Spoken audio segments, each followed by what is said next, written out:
Sir, what about this Ram Mandir issue, sir? It is sub judice, it's in the Supreme Court purview. Supreme Court has changed it due to some reasons. It has been postponing the judgment regarding that. Why did BJP come with the issue of giving the undisputed land to the owners? No, the point is the Bharatiya Janata Party had 2 seats in the Lok Sabha. Now it has 280 seats.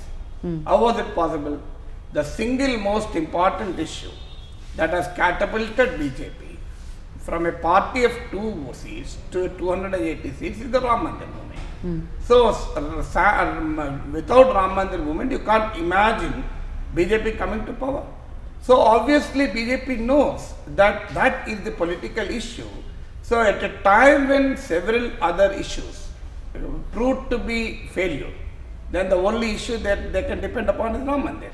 In fact, in 2014, what was the slogan? Ram Mandir was not the slogan.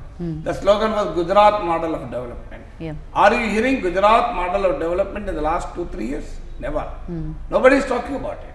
So nobody is talking about development. The political narrative has changed from development to cow, development to Ram Mandir. So obviously Ram Mandir is an issue, election issue. So otherwise you have seen movement on Ram Mandir, Sant Sammelan, Sadhu Sammelan, before Rajasthan, Madhya Pradesh, Chhattisgarh elections.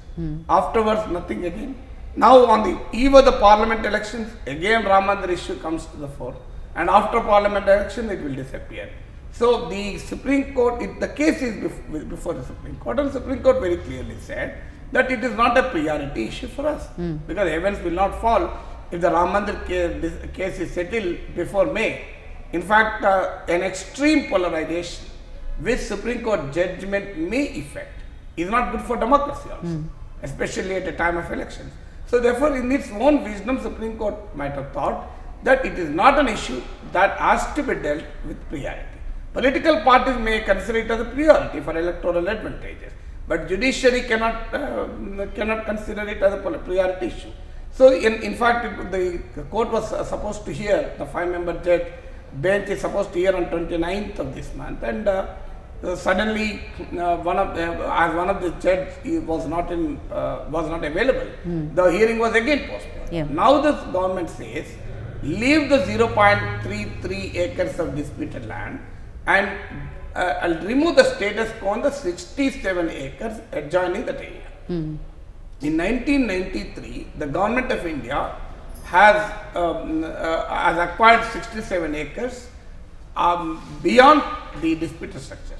So beside disputed structure, it has acquired 67 acres. In 2003, Supreme Court gave a judgment to stating that no construction should take place in this 67 acres. Yeah. So it should be a status quo.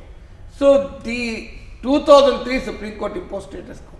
What prevented BJP from talking about the 67 acres in the last 16 years? It has come to power in 2014. So what prevented the government from talking about 67 acres in the last 4.5 years?